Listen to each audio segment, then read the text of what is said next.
During the last glacial maximum, which ended 10,000 years ago, Earth was an absolutely incredible place. Every single continent, with the exception of Antarctica, was home to weird, powerful, majestic, strange and mysterious creatures, many of whom were giants. Fortunately, many of the animals in this video that I'm going to show are extinct. However, I do not want to detract from animals that were around back then and are still alive today, such as bison and elephants. So, in order to celebrate this incredible time in history, and the 160 to 170 subscribers on my channel, I will be looking at Earth between 160,000 and 170,000 years ago.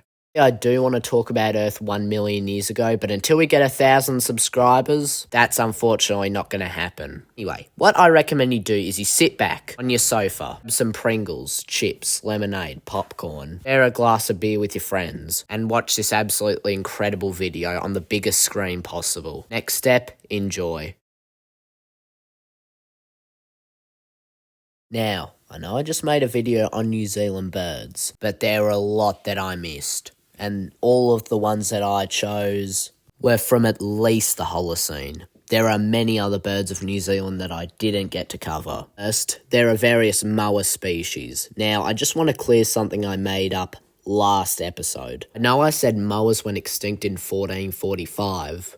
The actual extinction date's a bit mixed up. I've linked a paper in the description that you can read if you're interested, and it suggests that moas might have been sighted until 1993. So a more probable extinction date is around 1770. So moas and by extension Haas-eagle likely went extinct much later than I thought. Around the early to late Pleistocene, there were around 3 to 4 species of moa. Of the 10 known species, the upland, eastern, little bush, broad-billed moas all used to live in New Zealand and survived until around 1770 or at least 1445 for these species. Unlike the later giant species of moa, these smaller species filled a niche similar to cassowaries and emus, as they weighed about the same, about 30 kilograms. Still, despite their smaller size, it is likely that they were still the dominant herbivores on the island until the giant species appeared. These species would have not only eaten fruits and leaves, but also may have even eaten insects given their smaller stature. They lived in lowland and marshy habitats. Another slightly more obscure bird from New Zealand around the same time is the South and North Island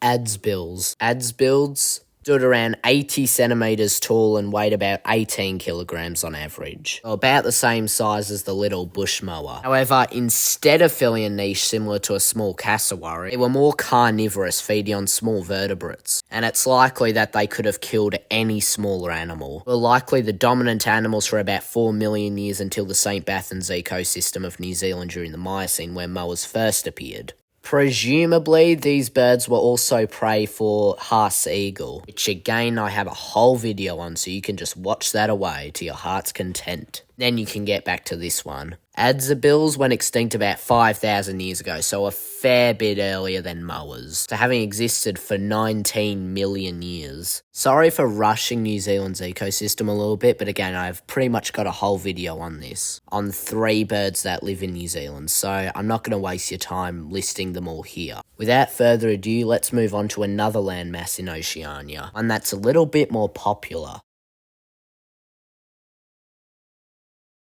Sahul, which is today Australia, was once connected to Papua New Guinea around 160 to 170,000 years ago, and as recently as 10,000 years ago. Now, just like New Zealand, I have a whole episode on the megafauna of Australia, but I'm gonna get into a few that I missed, as that video is kind of outdated. Might have heard earlier this year that there were 3 newly described species of kangaroo from the Pleistocene, or in slightly more accurate words, 3 newly described species from the genus Protemnodon. I'm not going to list these 3 species, but just know they all weighed around 170 kilograms, and they were all around 170 to 160,000 years ago, so our deadline. These species also add to the known diversity of kangaroo kangaroos and macropods in general. And these species make me and many others appreciate the macropods we get to see in the modern day. Other species that isn't outdated, I just missed it, was Zygomaturus, or the genus is Zygomaturus. In fact, there are 3 species in this genus, and one of these species, Zygomaturus trilobus, is believed to have survived until around 36,000 years ago, with possible remains dating to around 28,000 years ago, making this the latest surviving Australian megafauna that weighed over a ton. This species is believed to have filled a niche similar to a hippopotamus or rhino, living at least close to water, usually in the form of rivers and swamps, where it would feed on both aquatic and terrestrial vegetation. Anyway, this is just a bit of a refresher. Zygomaturus is another absolutely fascinating animal missed by me in that video. How I missed it is beyond my belief. Now, as you can tell by my accent, I am Victorian. And because the capital of Victoria is Melbourne, I have actually visited the state's best museum, the Melbourne Museum, which actually has its own skeleton of a Zygomaturus, which I always thought was Diprotodon for some reason, but whatever. And just looking at this skeleton is so incredible. It almost looks like it could come straight back to life at any second. Few more species I missed that were also alive roughly at this time was a species of wombat, Phascolinus gigas, which could weigh more than a pygmy hippo, and Maelania brevicollis, which is a species in the genus Maelania, and it's the only named species from Australia. Okay, so from this second on, I have lost the excuse of saying, I've already done this environment, because from this second on, I haven't done the environments. I will be looking at Southeast Asia, or Sundaland, 160 to 170,000 years ago. And back in this time, it was a wild place. Let's start off with the genus Stegodon. Genus Stegodon is split up into many different species, with temporal ranges ranging from the Miocene, 11.6 million years ago, to the Pleistocene 10,000 years ago, or around that time I guess you could say the Holocene. The smallest species is Stegodon florensis from Flores, the island in Indonesia. Today, Komodo dragons can be found. Not only could crocodile-sized lizards be found on Flores, but there are also giant storks, known as Leptotylus robustus, which could stand about 6 feet tall and were closely related to modern marabou storks. It is likely that these were scavengers, while Komodo dragons were the top predator of the island. The reason the storks here were so large and the elephants were so small is likely again due to island syndrome, which is what Australia and New Zealand also have. To further highlight the island syndrome present on this island, Homo floresiensis could also be found on this island, and they survived until around 10,000 years ago. And they appeared around 190,000 years ago, so they would have been around at our deadline of 170 to 160,000 years ago. These hobbits stood around 1.1 metres or 3 feet 7 inches tall, would have likely fallen prey to storks and Komodo dragons. This species represents the last time that anywhere in the world non-Homo sapien humans survived. With their extinction around 10,000 years ago in the early Holocene, humans became the last members of the Homo genus. Moving slightly north to the island of Java, which was connected to the mainland by a land bridge between it and Sumatra, we see a couple of similar trends as seen on Flores. Another species of Stegodon, this time Stegodon trigonocephalus, was endemic to Java, and at the time it was the only endemic proboscidean living in Java. It could stand at a pretty decent height of around 9 feet tall, be a mass of around 4,500 kilograms, but still a little bit smaller than some more mainland stegodonts. Species was likely prey for many Southeast Asian predators, including big cats and crocodilians. Another Javan animal was the giant tapir, scientifically known as Tapirus augustus. This species lived in Java, Borneo, and possibly Taiwan, along with mainland regions of China, Vietnam, and Laos. This magnificent animal likely lived in the jungles, and Sunda rainforest, feeding on fruits, bark, leaves, and twigs, as seen in their modern-day relatives the Malayan tapir, which lives in, you guessed it, Malaysia. Based off the very limited remains we have, it is believed that this species could potentially weigh around 623 kilograms, which is nearly double the size of an average Malaysian tapir. Though, as you should remember, these are off very scarce remains, and more findings are needed to get a more accurate idea of this animal's size. Now, if we're to actually move northward, we will find a species of Paleoloxodon, Paleoloxodon pneumaticus, also known as the Asian straight-tusked elephant. This species is likely the largest land mammal ever, rivaling Parasarotherium and Zygolophodon for the title. It is believed that some large individuals could have potentially weighed up to 19 to 22 tons, although these sizes are estimates, as most remains are pretty limited. And it is with this species that we find another trend in the Ice Age. Animals are always larger in colder environments. This can be because larger animals tend to have an easier time shedding heat, and larger animals tend to not need any fur or wool. So in instances such as an ice age, being large can actually be beneficial. Explaining why, again, there's another species of stegodon, Stegodon pneumaticus, which was among the largest of its kind, a species called Hexaprotodon pneumaticus, which is a type of Asian hippo, strange-looking tusks, and a very obscure species of equine known as Equus pneumaticus, which has so little information on it that I can't even find a piece of paleo art. One predator likely preyed upon all of these species is the tiger, which has actually been around since the early Pleistocene, so again in our 160 to 70,000 year range. This was also extended to mugger crocodiles and wolves. So clearly Pleistocene Asia was another absolutely incredible place, brimming with exotic animals, some of whom were absolute giants and others were absolute dwarfs.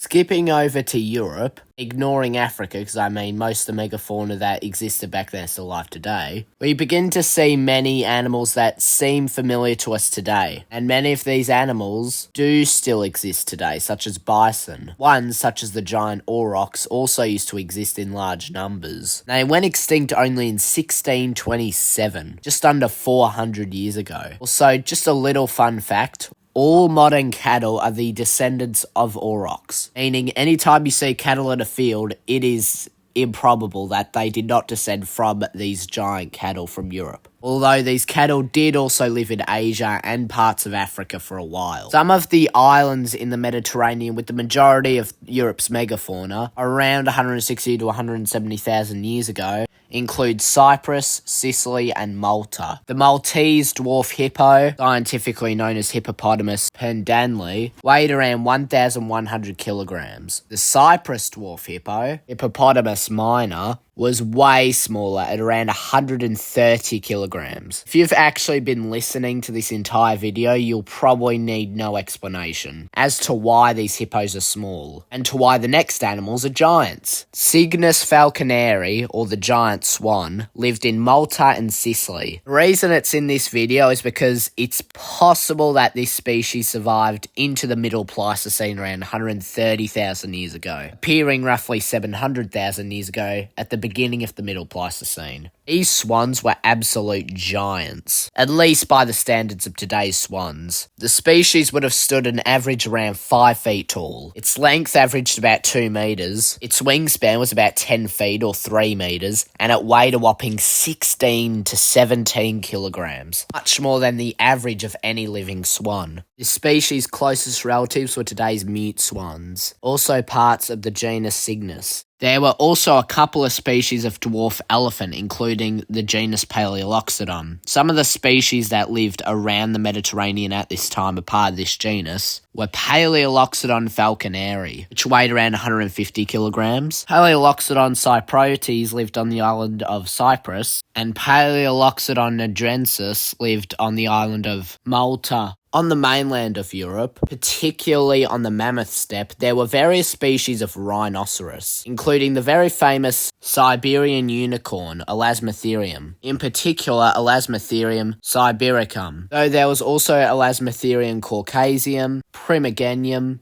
and petty. You might have heard that recently. This animal's horn has been downsized, similar to what happened to Dunkleosteus. So the nickname Siberian unicorn is no longer that accurate. However, each of these species was still pretty large, with the largest, Caucasium, growing to up to 5,000 kilograms. Possibly a little bit larger, as our fossil record of these animals is pretty minute, with only a handful of specimens from each species being known. The horn of this animal has also never actually been discovered. As a result of this, it's pretty silly to make any assumptions about the horn size of this animal, meaning older reconstructions didn't actually have a basis really, aside from the possible fact that this animal lived in a cooler climate, which, as I said earlier, does tend to lead to larger sizes. But in the end, whatever claim you go off, it's a baseless claim, because now it's believed that this animal had a very short horn. However, it's not just the Elasmotherium that lived in Europe at this time, or even Eurasia.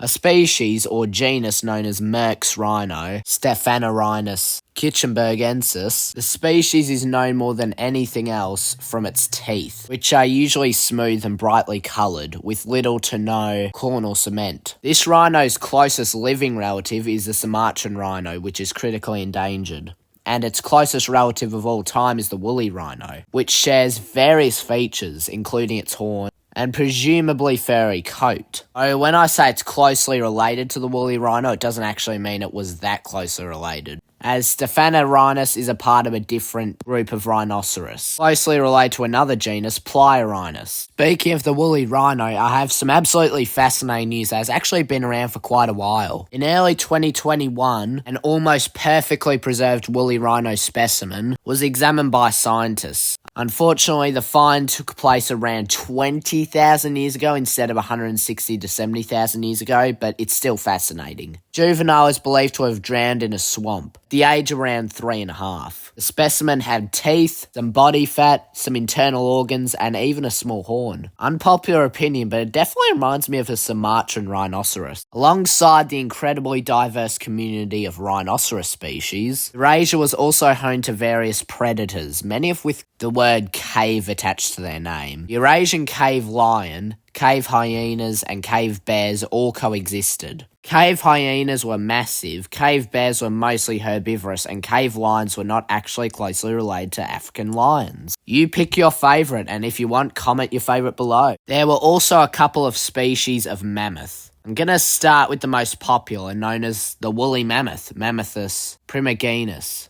Or is it Primogenus? I'm not sure. But whatever the pronunciation of its Latin name is, this is arguably the most iconic extinct mammal of all time, beating the thylacines, Smilodon, and possibly some dinosaurs, although they're not mammals. The woolly mammoth was around 400,000 years ago, and only went extinct around 3,600 years ago. This means that mammoths not only saw ancient Egypt, but also Mesopotamia and ancient China. I mean, they didn't physically see them, but they were around at the same time. Beer, boats, agriculture, pets. Even some towns saw mammoths. Mammoths were not actually around that long ago, and it's crazy to what extent. There was also an absolutely massive species of mammoth known as the steppe mammoth, Mammuthus trogantheri, weighing in at up to 12 tons with a shoulder height of up to 14 feet or 4.3 meters. This titan of the steppe would have had no natural predators. Like woolly mammoths and larger species of rhinoceros, it would have also helped keep permafrost intact.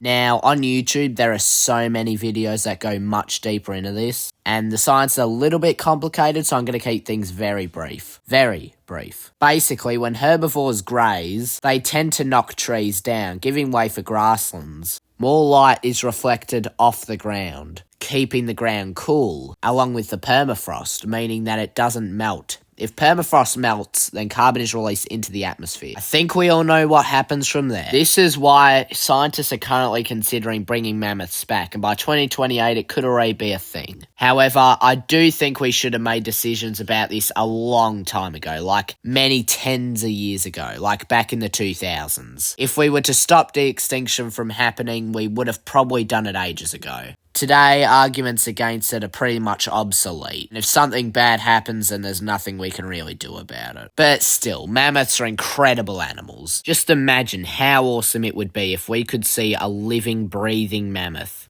in the flesh after around 10 to 20,000 years of their absence from Siberia. Moving past the Bering Strait onto Alaska and down into the US, we find extremely interesting animals. Woolly mammoths were relatively common around Canada and Alaska around this time. And a small fact I didn't mention in the European section, but woolly mammoths, according to recent genetic evidence, woolly mammoth is actually closer to Asian elephants than to mastodons and even the extinct Paleoloxodon. Heck, Asian elephants are actually closer to woolly mammoths than they are to any other species of proboscidean alive today. Both living species of African elephant are actually more closely related to Paleoloxodon than to any other proboscidean, including Asian elephants and of course woolly mammoths. Woolly mammoths are actually descended from steppe mammoths. Once moving south of the Bering Strait, steppe mammoths would have not only evolved into woolly mammoths, but their descendants woolly mammoths would have also evolved into the Columbian mammoth, Mammuthus columbi. The Columbian mammoth had a very wide range, spanning from the Channel Islands, where it evolved into a new subspecies known as the Channel Island pygmy mammoth, all the way up to British Columbia, where it gets its name, and as far south as Costa Rica. Range of this animal also might have overlapped, meaning that it might have even interbred with woolly mammoths, creating new hybrids. While there were indeed a lot of species of mammoth in the Americas at this time, another group of proboscidean was also inhabiting the continent. Mammut americanum, or the American mastodon, similar to Columbian mammoths, was a very wide-ranging species inhabiting areas as far north as Alaska during interglacial periods to as far south as Texas and Florida when the ice expanded. The American mastodon lived in woodlands, occasionally desert environments. Species that this creature coexisted with, at least in the northeastern part of the US, included the also extinct subspecies of cougar, the Florida panther, Carolina parakeets, and passenger pigeons. Mammut pacificus, also a member of the genus Mastodon, and commonly known as the Pacific mastodon, inhabited parts of California and is descended from the American mastodon. This species would have been a little bit stockier, broader, and had a higher hump, or at least a shoulder resembling a hump. This species ultimately would have looked a little bit more like a mammoth than an American mastodon. Until 2019, the two were not even recognised as distinct. Same study I mentioned earlier about woolly mammoths being closer to Asian elephants than any other species of living elephant. Same study found that the American mastodon is very distantly related to all living elephants, with a distinct ancestry dating back to at least the Miocene.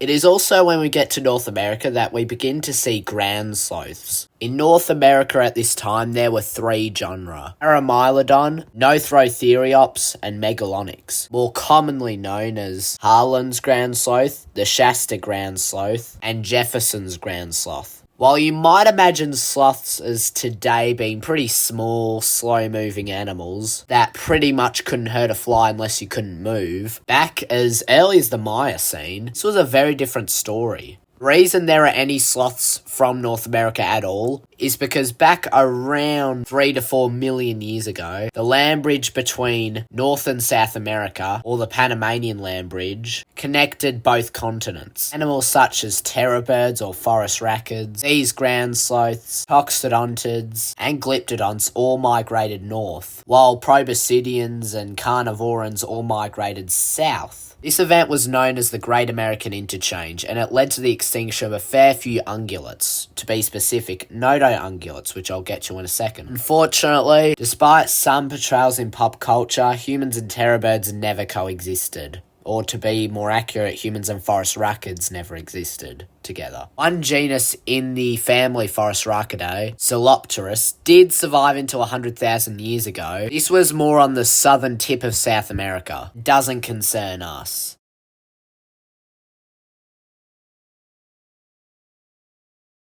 South America is probably the most isolated, large continent on Earth, or at least it was until the Great American Interchange. Because of the continent's isolation, a whole new order of ungulates, or relatives known as noto-ungulates, evolved, separately from all other groups on the mainland. This group is nestled deep within Perissodactyla, or having split off pretty early, likely in the Paleocene. This order of animals was very successful between the Miocene and Pliocene, and even in the very early Oligocene. However, in the Pleistocene, the order took a pretty huge decline, partially due to the Great American Biotic Interchange. There were some that managed to make it into North America, such as the genus Mixotoxodon, which made it to Texas, but for the most part, most lived in South America. The very final member of Notoungulata was the species or genre Toxodon. One species of Toxodon survived all the way up until the Holocene, 11,000 years ago. You might know Toxodon for being discovered by Charles Darwin, or at least being examined by Charles Darwin. But like many other stories, that's a story I don't have time to get into in this video. Another genus that survived up until the early Holocene, or maybe the late Pleistocene, was Macrauchenia, which some of you might recognise from Walking with Beasts. Despite many earlier portrayals, more recent evidence shows that this genus likely did not have a trunk or proboscis. Instead, the skull would have looked a bit more like a moose. Close relative of Macrauchenia, Xenorhinotherium, or is it Xenorhinotherium, survived into the early Holocene, 11,000 years ago. Another genus, Megatherium, also from Walking with Beasts, was probably the largest terrestrial mammal in South American history. This is again another descendant or relative of sloths, which could stand up to 6 meters tall. That's nearly 20 feet. It could weigh some 4 to 4.5 tons, which is about the same size as an African elephant, or at least a small African elephant female. If Megatherium was still alive in the modern day, it would be the second largest land mammal, and quite obviously the largest sloth. Megatherium was another late surviving genus, possibly surviving until as late as 8,000 years ago, meaning by the time of its extinction, humans had already colonised every single inhabited continent on Earth, and agriculture was already a thing. Megatherium was a part of a group called Xenartha, which is still alive today in anteaters, armadillos, and again sloths. Another group of Xenarthans, this time closer to armadillos, were the Glyptodonts, which I've already mentioned, some of which survived until again about 10,000 years ago. Glyptodon was on average around 5 times larger than the largest armadillos alive today, the giant armadillo. One species, Glyptodon calvipeps, growing to possibly up to 2 tons. 4,401 pounds. Their armour would have also protected them from the majority of predators, including Smilodon and wolves, along with earlier terror birds, although they were already extinct, as I mentioned earlier. There is also one genus of South American proboscidean. Well, not the only one, but the only one I'm going to talk about in this video is Notiomastodon. Despite having mastodon in its name, it's actually a member of Gomphothere. A 2019 study, based on the animal's mitochondrial DNA, found that the American mastodon, or at least the genus Mastodon, mammut, are the closest relatives to Gomphothere. The two families of proboscideans are separated by around 28 million years. One infamous genus, Amhuacatherium, was described in 1996 but has since been synonymized, with very few differences actually separating the two genera. Now, we have explored all major continents, excluding Antarctica because that's pretty much worthless, and Africa because it's a bit similar to our modern era, but that is not quite the end. In fact, there could be 900,000 more mini-continents to go, if you count islands as continents or mini-continents. Starting off with the Mascarene Islands, their most famous extinct bird is the dodo, and I don't really have much time to go into the very weird history of this bird in this video, though I can say it was probably around 160 to 70,000 years ago. According to a 2002 study, the closest relative of the dodo, the Rodriguez solitaire, split from it around 10 to 23 million years ago. This bird shared its habitat with some incredible animals that are very underrated. The Mauritian giant skink, round island burrowing boa, Mauritian red rail, Mauritius blue pigeon, the Mauritian scaup owl, the broad-billed parrot, the small Mauritian flying fox, the Mauritian teal, the Mauritian fruit dove, and the dome Mauritian giant tortoise have all gone extinct. On the nearby islands of Rodriguez and Reunion, both the Rodriguez solitaire and Reunion ibis both went extinct between 1700 and 1800, along with countless other species that I don't even have time to mention here.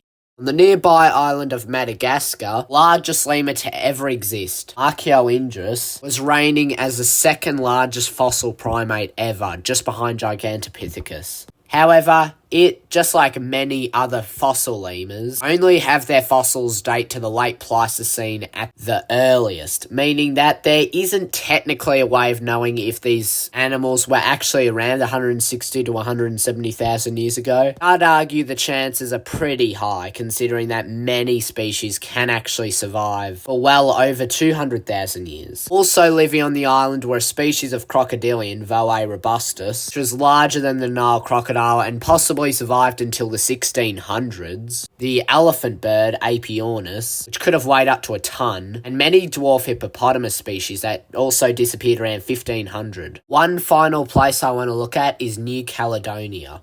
I already have an episode on Lord Howe Island, so just remember that all the animals, or at least some of the animals I mentioned there, were around 160 to 70,000 years ago. Anyway, on New Caledonia, there was a species of Mycosuchus that survived until possibly as recently as 1,700 years ago. Say possibly though, because Mycosuchus was likely not around 160 to 70,000 years ago. It definitely was around, but there's no fossil genus or species. Mycosuchus was probably the last terrestrial crocodilian, with the most recent group being entirely terrestrial, being the Sebecids, having gone extinct 11.8 million years ago, meaning that it is only incredibly recently that all crocodilians are now aquatic. Also on New Caledonia, there was another species of Maillania. Maillania mackay is the species that did live on New Caledonia. This species was likely around 70 centimeters long and likely weighed around 20 kilograms, meaning this species is an island dwarf, being significantly smaller than mainland Australian Maillania species. Unfortunately, there's not really too much more to say about this particular species, as it's only known from a few lower limb bones. To conclude this episode, I did miss a lot of prehistoric animals. The Irish elk, steppe bison, giant beaver castoroides, Auckland island wolf, subspecies of quagga, Javan tiger, Barbary lion and North African elephant and Syrian elephant, the great auk, the imperial-billed woodpecker, American cheetah, smilodon, short-faced bear, Homotherium, Dinotherium, Arctotherium, Ornomegalonyx, Megalosocnus, Palerovis, and the Copri.